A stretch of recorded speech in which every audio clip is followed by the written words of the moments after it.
भारत से लोग हजारों की संख्या में पशुपतिनाथ जी का दर्शन करने आते हैं कि नहीं? बोलो हाँ, हाँ या ना? आपने इतने आनंद के साथ दास अनिरुद्ध को सुना, हमें आपके बीच में आने का मौका मिला। आप सबको मेरी प्रार्थना है, आचार्य शराब नहीं पीना। शराब पियोगे तो सब कुछ बर्बाद हो जाएगा। चाइना क्या पशुपतिनाथ भगवान का दर्शन करने आएगा? क्या गंडकी का दर्शन करने आएगा? क्या वो शालिग्राम भगवान की पूजा करने आएगा? अरे चाइना को नेपाल के धर्म से क्या करना? नेपाल की संस्कृति और नेपाल के धर्म से तो भारत का अटूट रिश्ता रहा है। हमारे भारत से लोग हजारों की संख्या में पशुपतिनाथ जी का दर्शन करने आते हैं कि नहीं?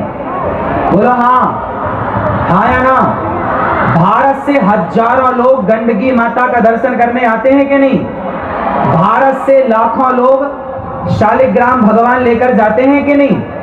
इसका मतलब है कि भारत की आस्था नेपाल से जुड़ी है।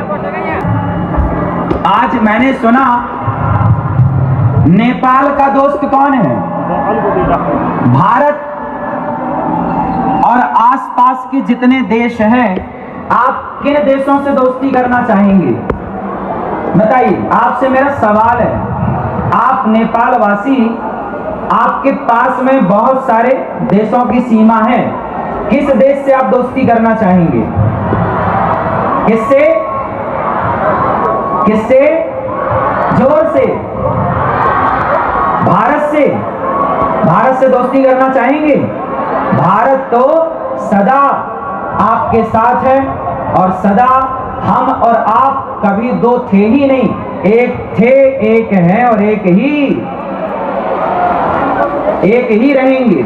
और जो लोग भारत और नेपाल के बीच में कोई जहर घोलने का कार्य करें तो समझ लेना कि ये दोनों देश का नुकसान चाहता है।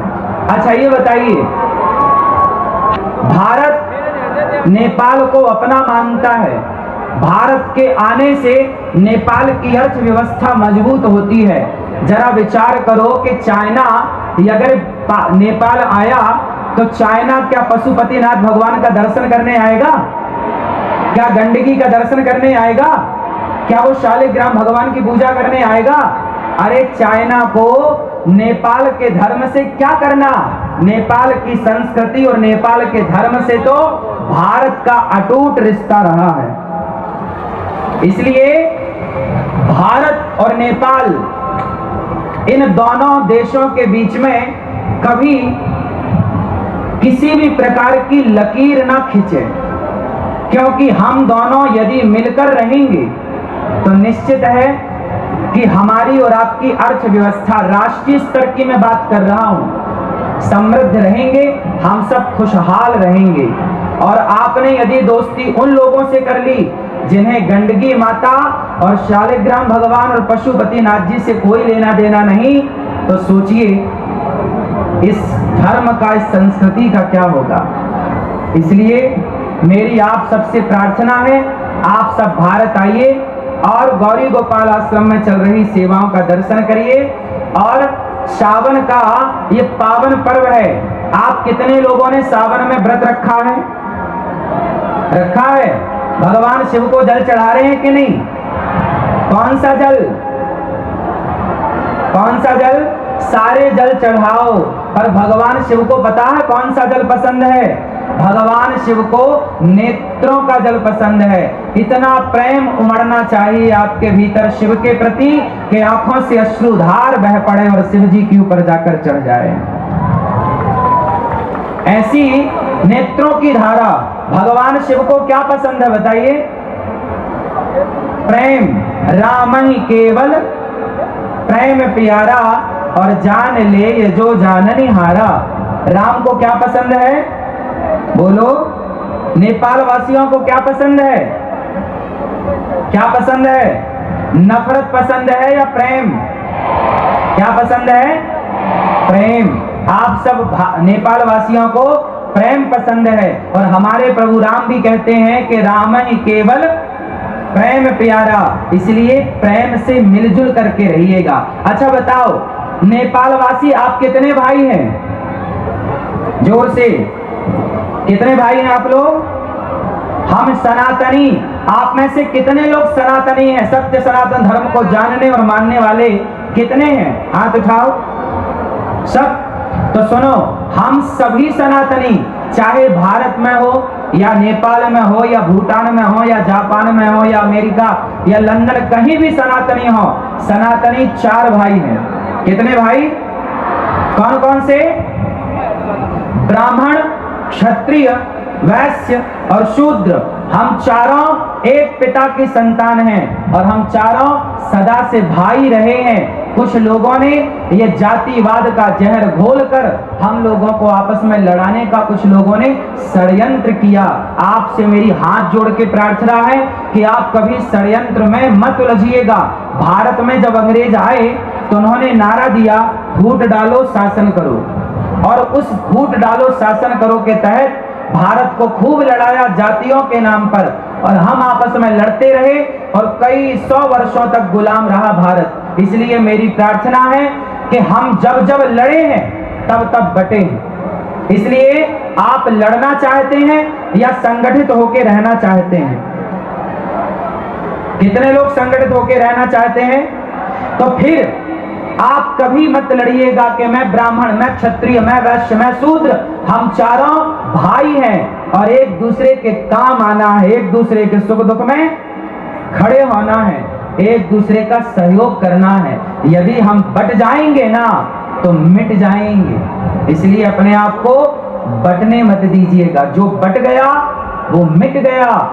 रामचरितमानस में लिखा है कि जहां सुमति तहां संपत्ति नाना, जहां कुमति तहां विपत्ति निदाना। जहां एकता है, जहां संगठन है, वहां संसार की समृद्धि है, सुख है, शांति है।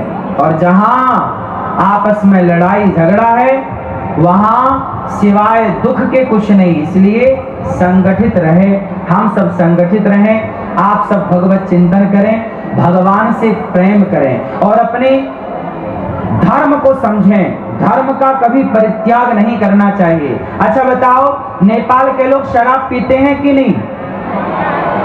हाँ या ना? शराब पीते हो?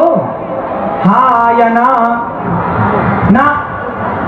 हाँ, शराब नहीं पीना। शराब पियोगे तो सब कुछ बर्बाद हो जाएगा। इसलिए खान पान शुद्ध, इसलिए खान पान को पवित्र करिए।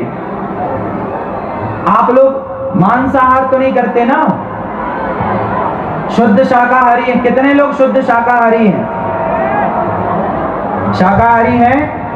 कभी भी अपने स्वाद के लिए किसी जीव की हत्या नहीं करनी चाहिए। हमें अच्छा लगता है इसलिए हम किसी को मार कर खाएं, कितना बड़ा पाप है। बताइए, अपने स्वाद के लिए किसी को मारना सही है? इसलिए जीव हत्या पाप है। इसलिए हम भारतीय, हम सनातनी है ना, हम हिंदू है ना, हमें कभी अपने स्वाद के लिए किसी की हत्या नहीं करनी। हमारे धर्म में लिखा है, अहिंसा ही परमो धर्मः। किसी की हत्या करना पाप है और किसी को जीवन दान देना पुण्य है। इसलिए आप किसी की हत्या ना करें, ऐसी मेरी प्रार्थना है। शराब इत्यादि से अपने आप को और अपने बच्चों को बचाएं। एक अच्छा इंसान बनाएं, राष्ट्र प्रेमी बनाएं, कुछ ऐसा बनाएं कि वो देश में अपना नाम रोशन करे, भारत का, और वो अपने नेपाल का, वो अपने समाज का, अपने संस्कृति का, अपने धर्म का वो नाम रोशन करे। ऐसा कुछ करें। इसलिए आप अपने बच्चों को संस्कारवान बनाइए। शराब, जुआ, नशा, इन सब से बचाइए। आज के जमाने में पता है क्या है? आज की आधुनिकता में हम इतने भागे जा रहे हैं कि आधुनिक होने के नाम पर, हम मॉडल होने के नाम पर अपने संस्कारों को, अपनी संस्कृति को छोड़ते चले जा रहे हैं। इसलिए हमें अपनी संस्कृति, अपने संस्कारों का परित्याग नहीं करना चाहिए। ठीक है, तो आप कितने लोग मांसाहार और शराब से बचेंगे? अपने बच्चों को बचाएंगे और अच्छे संस्कारवान बन के अपने राष्ट्र की सेवा करेंगे। ठीक है, आप सभी का बहुत बहुत धन्यवाद। आपने इतने आनंद के साथ दास अनिरुद्ध को सुना, हमें आपके बीच में आने का मौका मिला।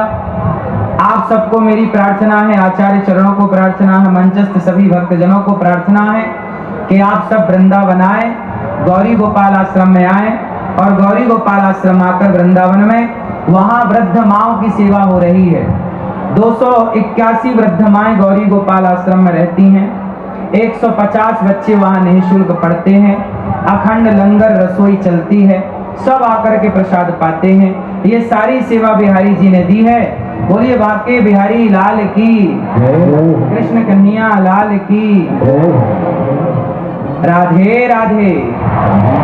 आप सबके चरणों की धूल को ये दास अनिरुद्ध कोटि कोटि नमन करता है। आप सभी नेपाल वासियों को बारंबार दंडवत प्रणाम। आप सभी के चरण रज को प्रणाम। आप सभी के माता पिता को प्रणाम। आप सभी के गुरुजनों को प्रणाम। आप सब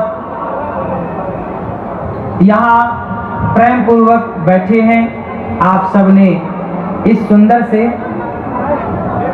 आयोजन में सम्मिलित होकर भगवान शिव का दर्शन करके अपने जीवन को कृतार्थ किया। हमारे श्री बाल योगेश्वर श्री विजय कृष्ण मूर्ति जी जो संकल्प करता है और रामकृष्ण उपाध्याय हिंदू जागरण नेपाल अध्यक्ष और राष्ट्रीय सभा उपाध्यक्ष माननीय श्री विमला भीमरे जी, आप सबका बहुत बहुत धन्यवाद। श्री चैतन्य महाराज जी और आप सभी मंचस्थ सभी आचार्यों को, मातृशक्ति को कोटि कोटि नमन। आप सबको जय श्रीमन नारायण, जय श्री कृष्णा, राधे राधे। नेपाल आमालो आमा को जय, भारत माता की जय, गंडकी मैया की जय, शालिग्राम भगवान की जय, पशुपतिनाथ भगवान को जय।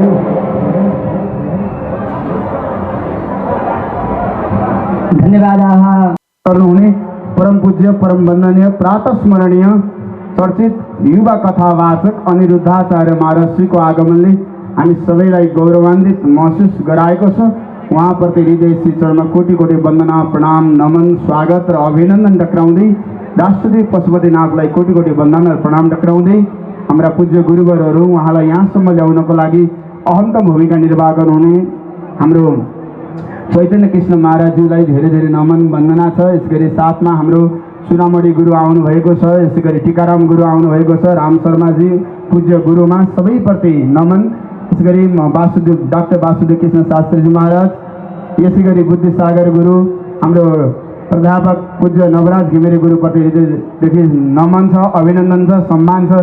पूज्य गुरुदेवको आशीर्वाद हामीलाई प्राप्त भइरहेको छ। बलराम गुरु, आचार्य गुरुहरू, शम्भु गुरु सबैप्रति सम्मान अभिनन्दन टक्राउँदै र हाम्रो गुरुदेव प्रहलाद गुरु प्रति हृदयदेखि सम्मान छ।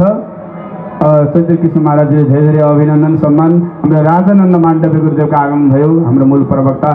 धन्यवाद हाम्रो कोचजी, श्रीदेवजी सबैजनालाई। अब अहिले धेरै लामो समय छैन, महाराज श्री के चरणों में कोटि कोटि शास्त्र धन्यवाद प्रणाम।